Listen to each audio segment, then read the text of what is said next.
Welcome to Go Get Great, the podcast for aspiring entrepreneurs and ambitious small business owners. I'm your host, Brittany, owner of Brittany Miller Socials and mother of 3. Go Get Great is all about helping you make life and business work together. You'll learn about the fumbles that helped get me and my guests to where we are today so you don't have to make them. So come join the journey with Go Get Great. Good morning, everyone, and welcome back to the Go Get Great podcast. I am super excited for my guest today and our conversation because it is all about money. And I know for many, especially female entrepreneurs, money can be such a taboo topic. So I'm so excited to dive in and share some practical advice that you can use in your personal and your business life starting today to make an impact on your financial situation and also to help you with your mindset. So before I do an introduction for my guest, one of the things that I wanted to share is some of the money affirmations that I'm using right now to help me overcome the mental blocks I have about currently my struggle is not feeling like money is good. So some of my affirmations are: money is the root of all good. The more money I have, the more good I can do. The more I do what I love, the more money flows to me. When I give away money, it comes back tenfold. I attract and receive money easily and effortlessly. And my family is happy, healthy, and prosperous because I am a badass at making money, are some of the things that I tell myself daily to help me have a better relationship with money. So without further ado, I'm going to introduce today's guest, Meri-Li Forrest, CFP. She is the founder and financial coach at Be Wealthy Financial Coaching. She is passionate about guiding women to confidently take charge of their finances so they can build the wealthy life they envision. With over 24 years of experience in personal finance and wealth management, she has assisted countless clients in achieving their financial goals. Her services and courses address a variety of financial needs, spanning from day-to-day money management, improving money mindset and behaviors, all the way to creating custom roadmaps for long-term financial success. Her focus is on promoting financial wellness, improving literacy, and helping women feel more empowered when it comes to their money. And she definitely does all of that in today's episode. So good morning, Meri-Li, and welcome to the Go Get Great podcast. So Meri-Li, I know you have so much amazing wisdom to share, and I'm really excited to dive in. But before we do, I would love it if you could introduce yourself for our audience and share kind of how you came to be a financial coach for women. Okay. So I'm Meri-Li Forrest, and I am first and foremost a mom, but finance has been one of my passions since I was a little kid. I dreamt of being an entrepreneur. My dad was an entrepreneur, and as a little kid, that was my favorite thing to do. That's how I spent my time, was playing store owner.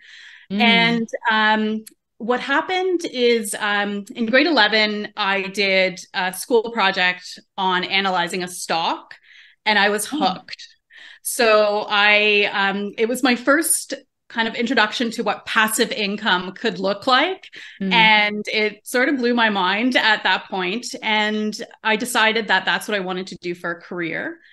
So I went into wealth management and planning with a number of different Canadian financial institutions and loved my job. So mostly I worked with people that had a pretty sizable amount of investment assets, and we did all of their planning, organized their finances from a bigger picture view. So back in 2015, I turned 40. And a couple of days later, my youngest son was diagnosed with leukemia. And before that, I just assumed that I would work until my 60s. I never really questioned what I was doing for a living, even though I wasn't able to pursue that dream of entrepreneurship. I was the breadwinner, and, it's just somehow the days just go. And when our son got sick, it was obviously a big shock. And he had a really hard time with his treatment. And we ended up taking a very long leave of absence from work, both myself and his dad. So I missed 15 months. And going through that with your child is a really difficult time. And you have a lot of space to think about things when you're in the hospital. There's not a lot of anything else to do.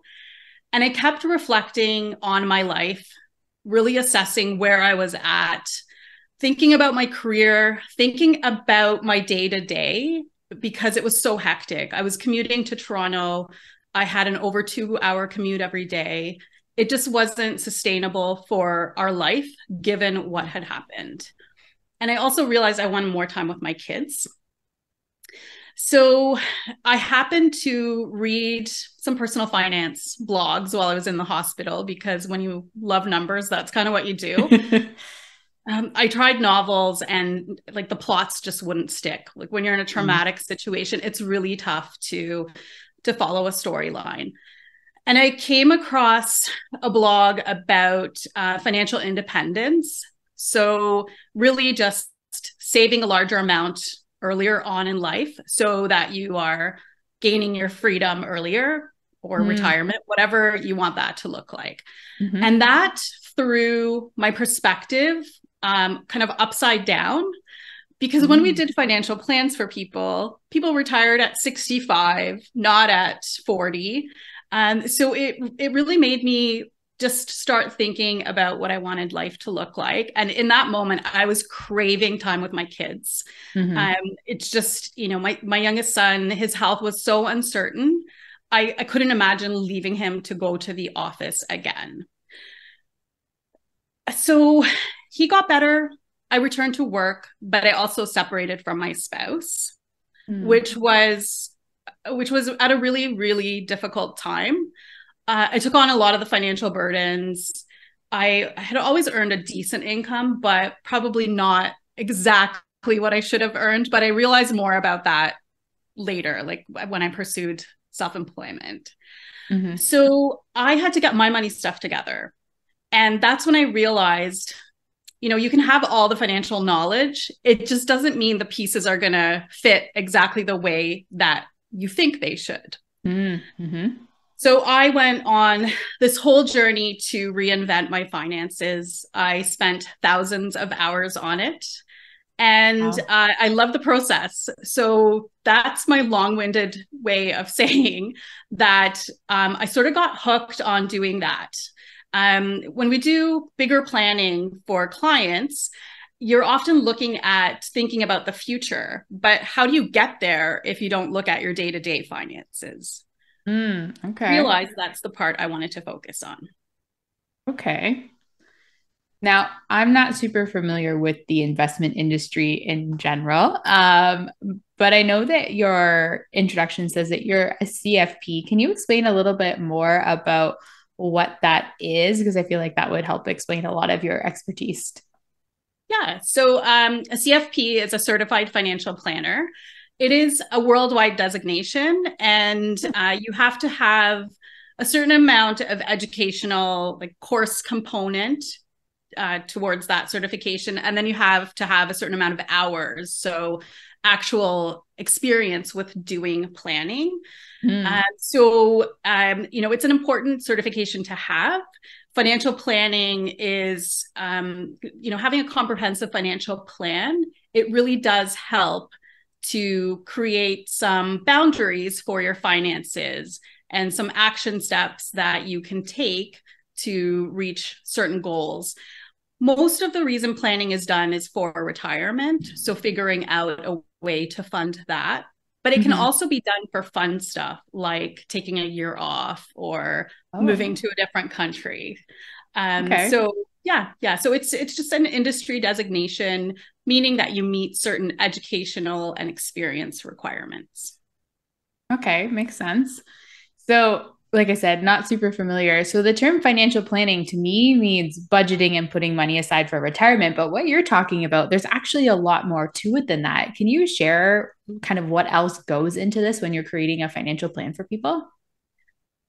So when you're creating a plan, you have some discussions ahead of time. So you're getting to know what people's goals are. You're taking stock of all their numbers. So you're looking at things like how much they owe for their mortgage or other debts.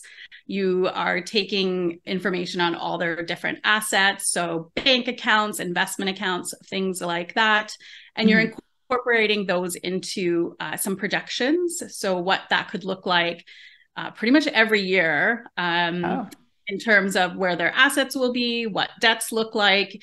if you're looking at certain assumptions within the plan. So the assumptions could be that you want to put 10,000 away into your RSP account, and your income's going to grow by a certain amount, and you're going to save a portion of that. So those are the assumptions that we put in. It can help you to look at where to save and invest. So if you are wanting to think about taxation, what your income might look like in retirement, it will give you some guidance on where to invest, where to save money, what type of account, so that you're kind of being more mindful in terms of future tax. So it's very handy. It's a very handy roadmap, but it is more future oriented. So it doesn't help with the day-to-day budgeting as much.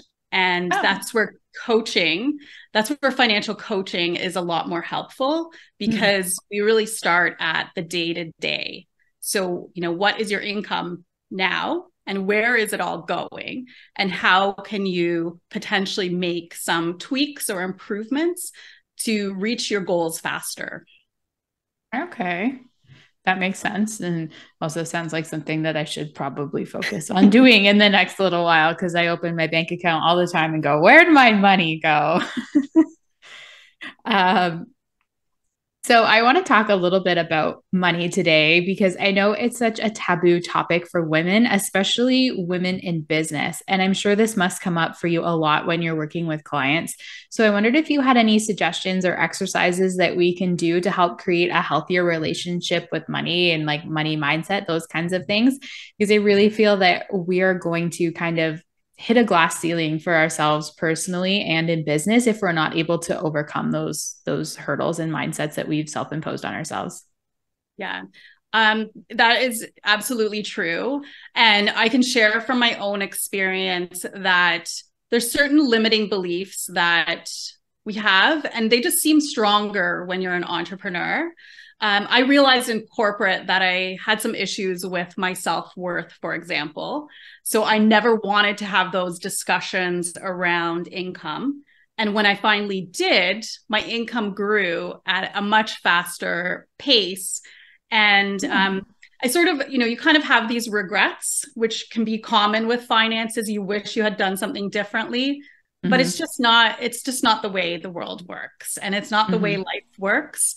So dwelling on it won't help, but definitely looking at, is there anything that is limiting you within your business? That could be around pricing. Pricing's a super common one. Yep.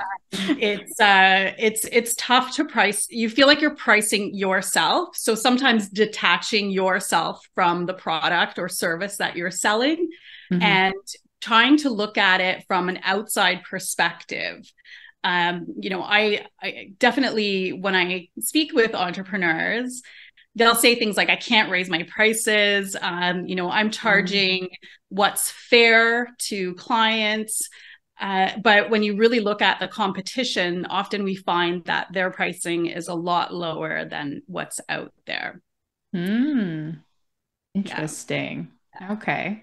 Now, in your coaching, do you work with business owners like specifically for that, to help them figure out like what pricing is good for their services? Because that's definitely something I know a lot of people need. Yeah. So with business owners, it's interesting because you have two sets of finances. So it gets even more complicated. So one of the big things I see with entrepreneurs is avoidance or just procrastination when it comes to looking at the number. Yeah, that's me. And sometimes it's not because you are actually consciously avoiding the numbers. That happens sometimes too. But for most of us, our lives are so busy. Like your entrepreneur brain is just constantly spinning. So it's really tough to sit down and strategically look at your money. So definitely pricing is one of the things that we go through. And just even simple things like, what subscriptions do you have?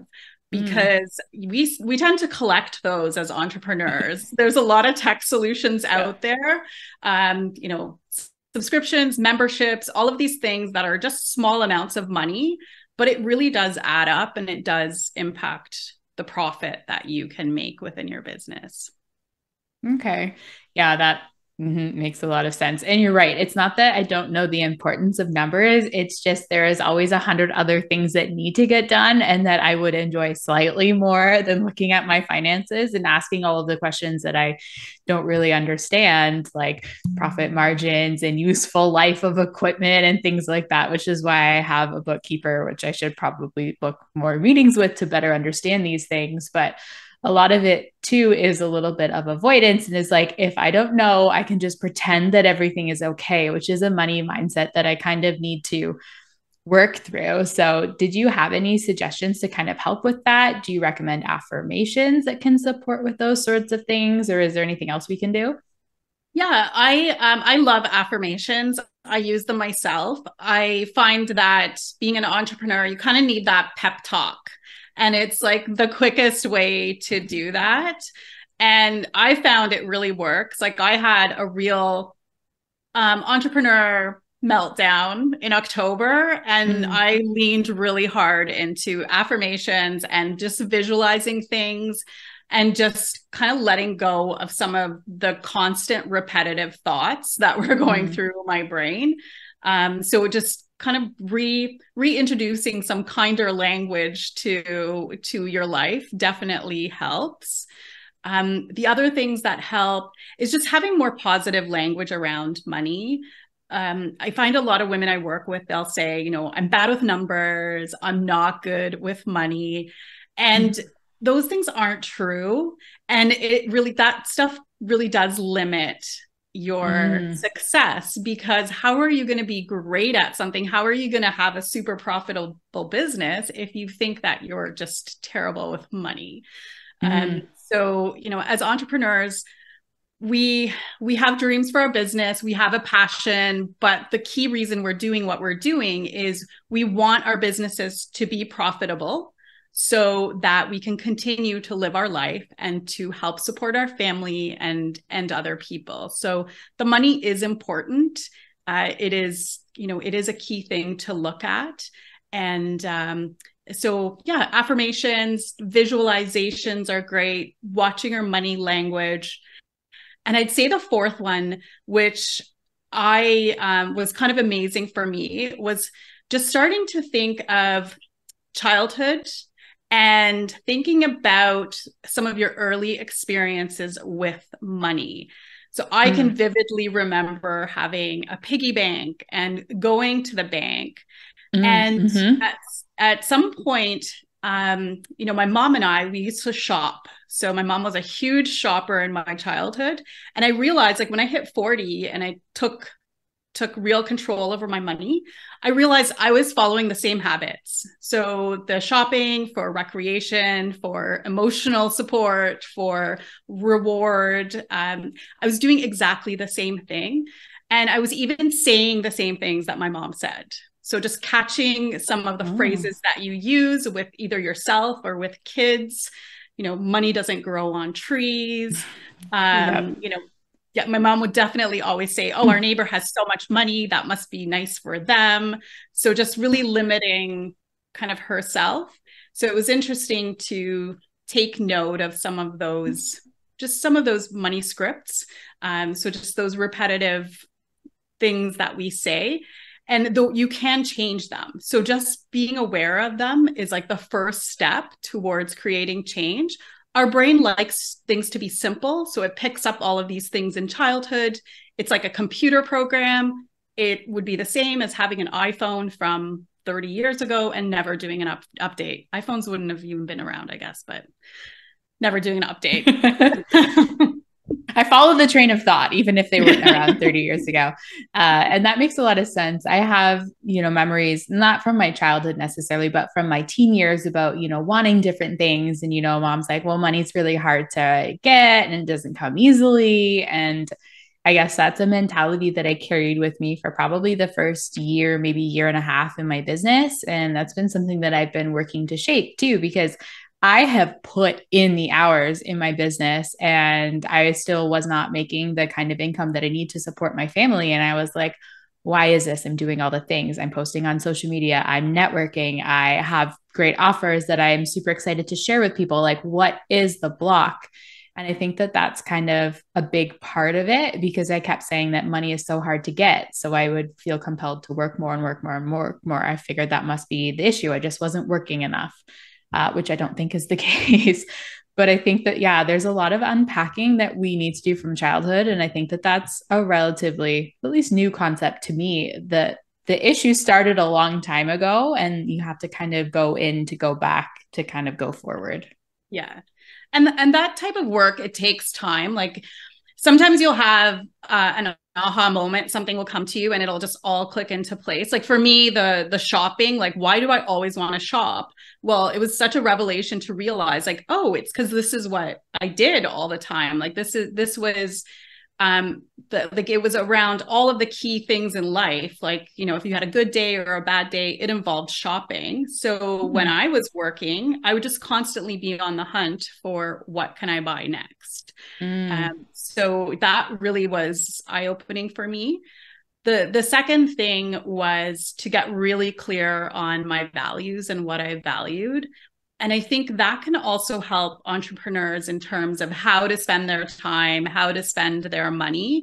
Because once you're really clear on what's important, that's like a great decision filter on, you know, what to purchase or where to spend your time. That makes sense.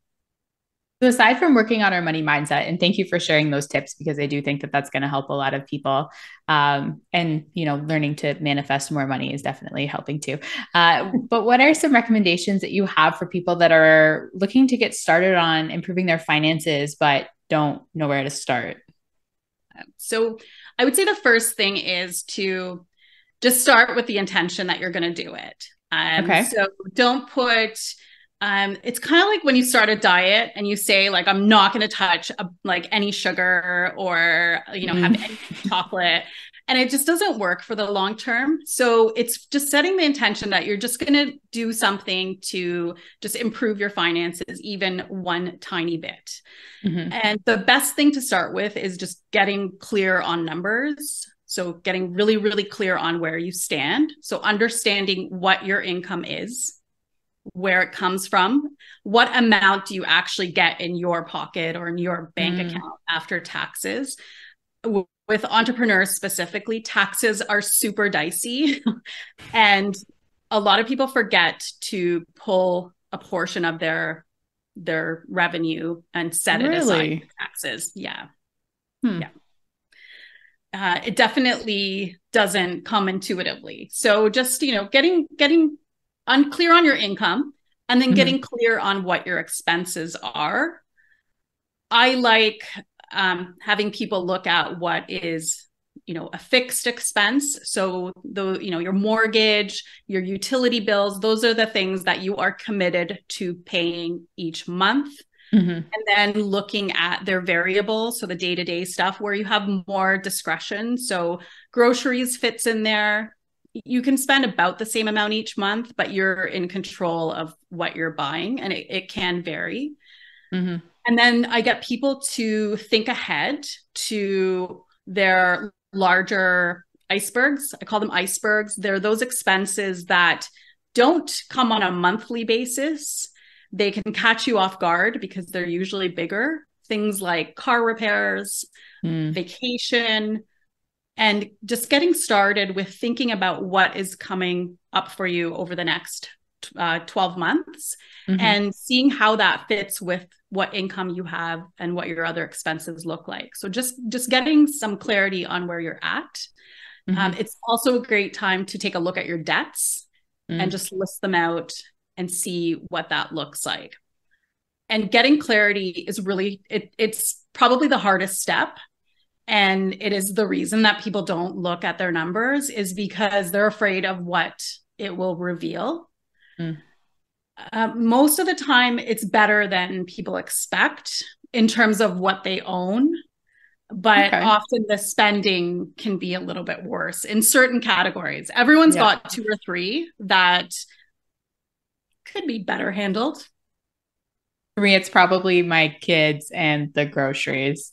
But yeah, yeah, again, a little bit of avoidance in that area because it can be hard to hold the mirror up and realize that part of the reason that I'm still, we'll say, financially in the same position that I was a year or two ago is because of how I'm choosing to spend my money, even though it doesn't always feel like a choice. It's, oh, like the kids need new winter boots, like they've got to have them. And, I try and eat healthy because that's part of my mental mindset and being able to give my best to my clients. But healthy food can be expensive and there's probably a little bit more that gets thrown out than I'd like it to because I forget that it's in the refrigerator. So being more mindful of those choices, I know would probably help me and potentially a lot of other people, but doing that work to realize that can definitely wound the Yeah. ego a little bit, we'll say.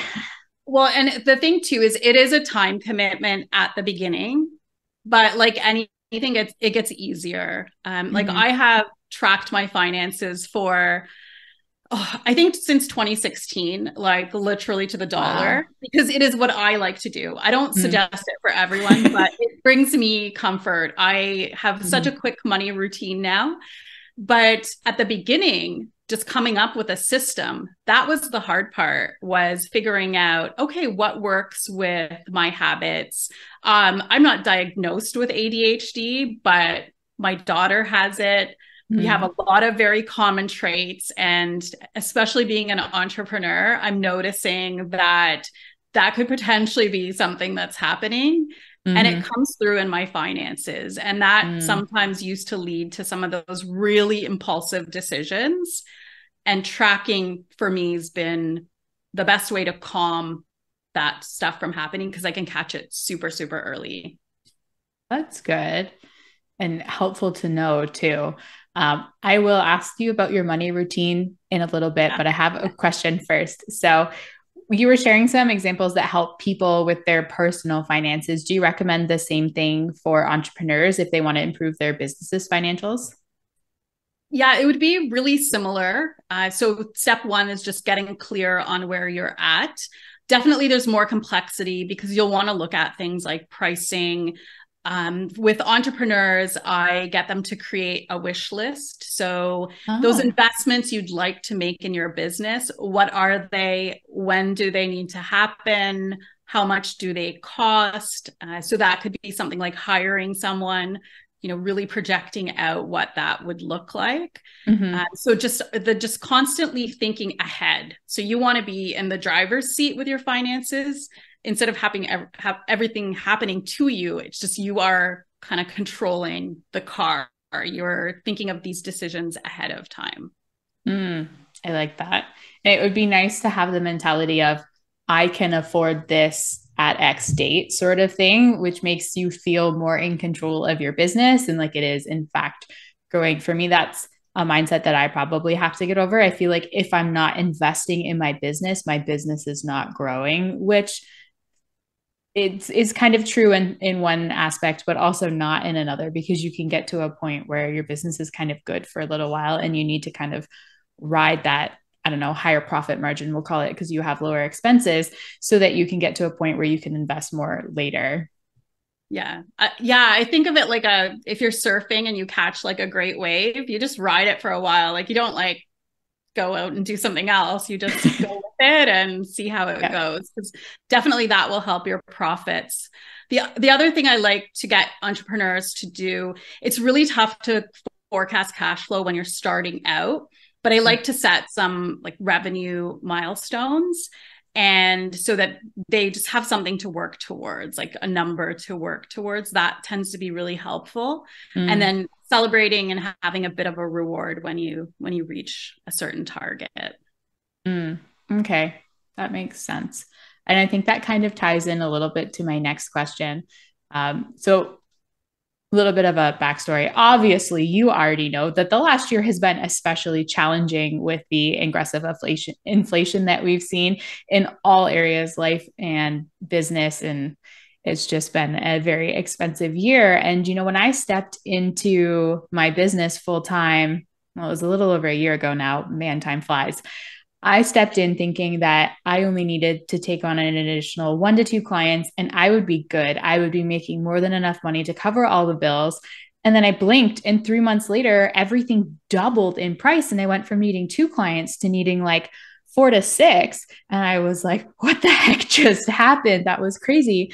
And I know that no one has a crystal ball, but that feeling of, where is my next paycheck coming from? How am I going to be able to feed my family? It is very stressful. So I wondered if you had any suggestions about how we can prepare ourselves for that uncertainty. Like, I know a lot of people are like, have a rainy day fund or an emergency fund for those kinds of situations. But when you don't expect them, how do you prepare for them when you don't just have the money magically lying around already? Yeah. So what I do when I work with clients, if they're entrepreneurs, one strategy is you create 3 budgets. So you create Okay. your personal budget that is like your baseline, kind of bare bones, what you need to do to survive in life. So you Mm-hmm. get clear on what that number looks like and what that number looks like in terms of business revenue. So Mm-hmm. figuring in your expenses, taxes, things like that. Then you have your like ideal scenario, so where you're comfortable, where you can do things like eat out, plot in some travel, things like that. Mm-hmm. And then if you want to create a dream budget, so if you reach a certain amount of revenue and you're consistently there, then what does that look like in terms of your personal household budget? So you Mm-hmm. have some clarity on the numbers. It is tough. Cash flow, especially lately, I've been on a number of different networking calls, and it seems to be the trend where a lot of entrepreneurs are starting to struggle with cash flow. So even entrepreneurs that have been established for a couple of years, they're looking at their bank accounts and they're starting to run a little bit low. So definitely, if we had the beauty of hindsight, you'd want to set aside more than you expected to need in terms Mm-hmm. of a cash buffer. Sometimes it looks like having room on a line of credit to get through the tough times and just keeping on top of your finances. So cutting the things that you're not using, definitely weighing investment options to be really certain that it's something that's going to come through for you in the time frame that you need. Mm-hmm. And I've seen people do things like their spouse has worked extra hours, like kind of really gotten scrappy for a period of time to ride through those difficult times.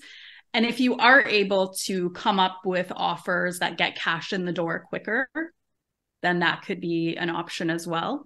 Mm-hmm. So it's definitely, it's not easy. In an ideal world, entrepreneurs had the ability to start their business part-time and see how it goes. But Mm-hmm. we don't always have that. Like I couldn't do that with my business because I was a licensed investment professional. I couldn't do anything else. Like you have to Mm. disclose everything else that you're doing. So I had to leave, Oh. be completely done my career, and then start my own business. And I had so many things I didn't think of. Like I thought I was pretty well prepared in terms of expenses, but I didn't realize that every software needed 2 or 3 other softwares to Yeah. make them work. So I definitely underestimated some of those types of expenses. So when you're planning your entrepreneur budget, a buffer is really great. Mm. And then remembering during those great times to put money aside. You want to build like a hefty emergency or rainy day fund because, economic cycles happen. This will happen again. So just being prepared for it, so that, you just ride it a little bit smoother. Mm. I've heard an expression too, and I don't know where it came from, but for entrepreneurs, if you have a really good month, you assume that that's the new normal and your expenses increase due to the, additional revenue, you make investments and things like that. And that's definitely something that I've noticed that I do. I was like, oh, good, I've taken on new clients. This is how much my monthly income is going to be. And then you don't expect or you hope that, you don't lose clients. And then that happens and you're like, okay, well, now I'm back where I was, but I've already invested in X, Y, and Z services. So, like, where is this additional revenue coming from? So, I think that that's something that's important to keep in mind too. Like you mentioned, the economic fluctuations of, yes, you will have good months, but that doesn't mean that it's always going to be that amount. Yeah. And I see that in people that work in corporate too. Like someone will say, you know, I'm getting a bonus, it's $5,000. And I'll get them to do an exercise of just writing out what they're going to spend the money on. And Mm-hmm. like 80% of the time, they'll do it and they'll give me the numbers and they forgot about taxes. Mm. And or other things, you know, if it's during December, their December is going to be more expensive because it's the holidays. So just that's where planning and just sitting down and thinking about things. And sometimes, you know, you write your list out of what you'd like to invest into in your business and do it again the next month, because so much can change in terms of time and how your business is going. So it's just kind of continuously thinking about what comes next and what is a good investment. I've definitely made emotional investments in my business because you're just feeling like something isn't working and you need a band-aid, and they weren't the best decisions because they didn't come from any thought. It was just the marketing got me. And that's how it happened. Been there, been there.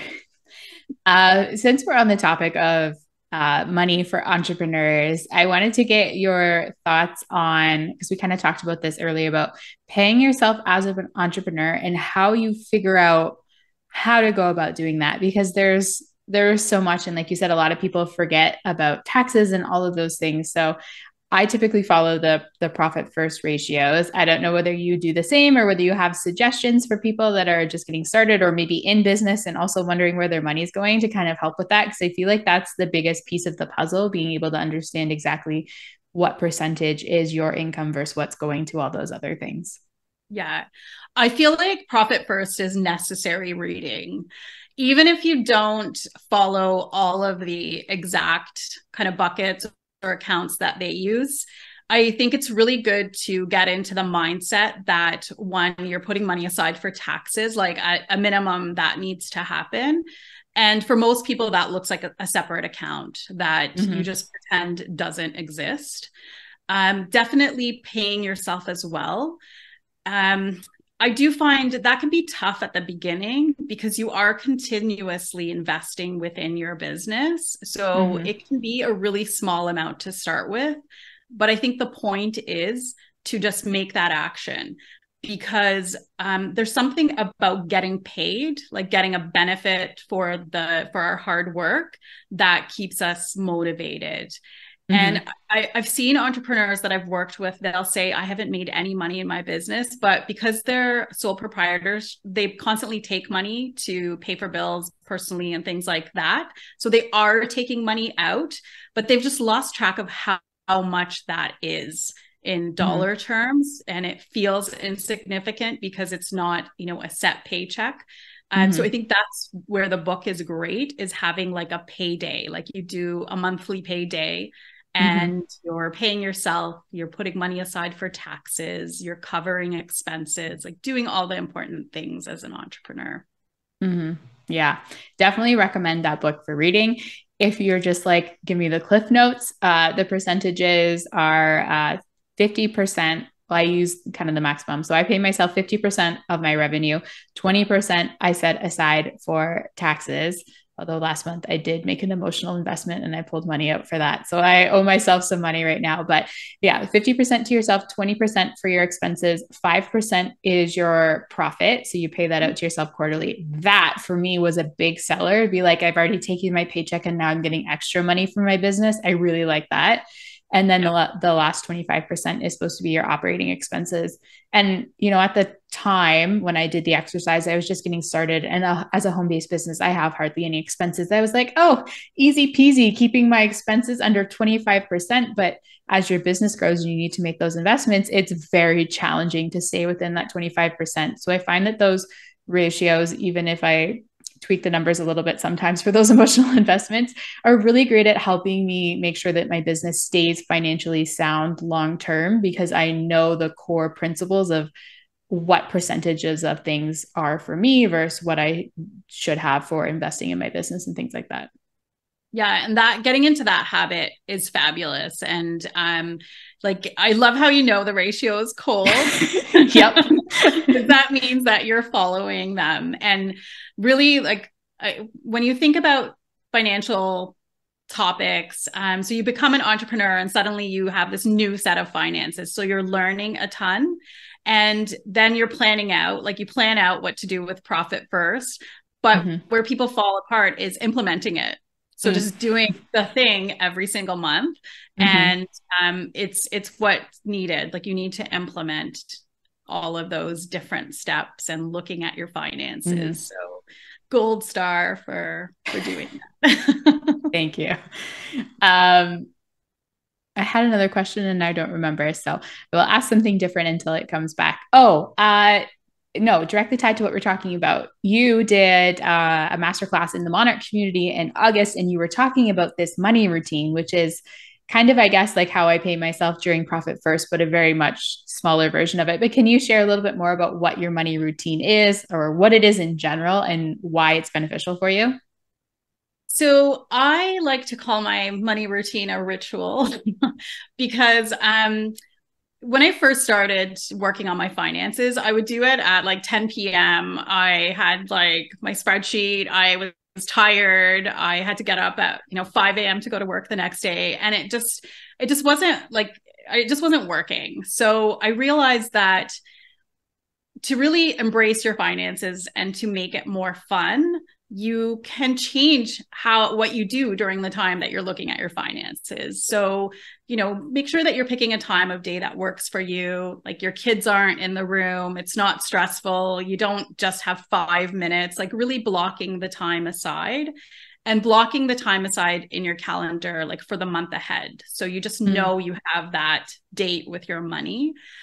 I like doing that the first week following a month because mm, things are so fresh. mhm, You can still remember what your expenses were. You can still, if you're doing your own bookkeeping or you have a bookkeeper that's doing it, you can still remember what has happened, and you can take stock of what your revenues are, what your profits were. Like the numbers are really really fresh, um, and just making the time enjoyable. So having a snack, doing something that's like self-care oriented. So maybe you get to go for a walk or get to go for a massage or something that you do after you've dealt with your financial tasks. And during that time, you're just taking care of things like paying bills, like figuring out both the day-to-day things and thinking a little bit about strategy. mm. Are you going to have a different offer next quarter? What does that look like? How much financial resources will that take? So just kind of thinking ahead. Mm-hmm. Yeah, I like that. I think some of the other monarchs in the community were saying, some of them like candles or listen to music while they're doing it. They have a dance party after, just whatever you can to make it fun. And I was like, man, I should do that. Cause yeah, usually I sit down and I was like, okay, like I'm stressed out. Do I have enough money? Can we pay our bills? Like what's going on? So when you make it more fun, then it becomes something that you enjoy and then you want money to flow to you kind of thing. So kind of goes back to what you were saying earlier about affirmations and all of those things, which I Yeah. really like. Well, and we're in the same community, and one of the people in the community, I remember she was saying that every time that she gets money, like a customer pays, she does like a little thankful moment. And Mm-hmm. I really like that because I think I know I've been guilty of this. I remember in my corporate career, I get some mega bonuses. And the first thing that would come to my mind wasn't, ooh, what can I do with it? It was like, ooh, do I deserve this? Like, this feels Mm-hmm. uncomfortable. And the same thing happens to entrepreneurs until they kind of, think through those emotions and realize like it's awesome. It's awesome to have a profitable business, to help people in the community, to take care of your family. Those are all really, really good things. Mm-hmm. Yeah, absolutely. So before we wrap up, I want to ask one last question. Personal for me personally to know, but also because I think it would be helpful for our listeners. But what are the benefits of working with a financial coach or planner like yourself? What can we kind of expect an outcome to be, maybe, or why do people choose to work with you over trying to DIY it themselves? This is such a big question. I feel like I could go on about this. Well, I think definitely the key thing is a big piece of it is accountability. So if you have an accountability partner and you have like a meeting booked in the calendar, you are much more likely to follow through on that, and you are much more likely to meet your financial goals. It is really helpful to have someone that has seen a ton of budgets, a ton of different plans, because a lot of us think like, am I normal? Are my finances normal? Is there something different that I should be doing? So just having that guidance and being able to get some advice around your planning is really, really helpful. And just having someone to ask your financial questions to that has been through different experiences. The thing that we don't see in our lives is there's different life stages. So as a planner, we have seen people go from, their very first savings all the way to retirement. So we see what the obstacles are, what the challenges are, what the questions are, but it's tough for people to anticipate what that might look like, or to see what opportunities they have. So there's definitely, it's really powerful to have someone that has worked with people through these different life stages. And I think the biggest thing is probably it will save you time. It will save you tons of time to work with a coach or planner, because you can DIY this. You definitely can. But when someone has decades of experience, it is a lot easier for that person to look at your finances and to provide suggestions, and you'll get to your goals faster.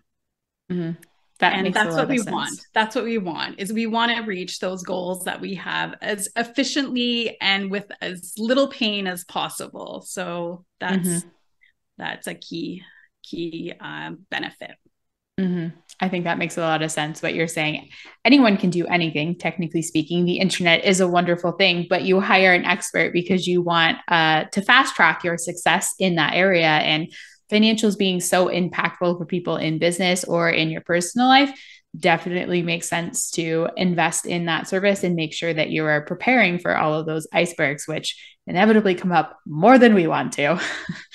So how can people connect with you if they're interested in learning more or hiring you as their financial coach? So probably the easiest way is through my website. So I don't know if you'll put the link, but it's at, you'll add the link. So my website has all my contact info, and I actually offer a free consultation call. So it's 20 minutes to talk about either a financial challenge that you have or something that you would like to achieve. I can give you a little insight on what I think might be the next best step. And if that looks like coaching or planning, then I'll give full disclosure on what that looks like, what the price is, and what commitment you have to make. There is definitely some work to be done on the part of the client in terms of gathering numbers and things like that. So I definitely want people that are interested in looking at changing their finances and exploring some good things within their life goals and things like that. So. Makes sense.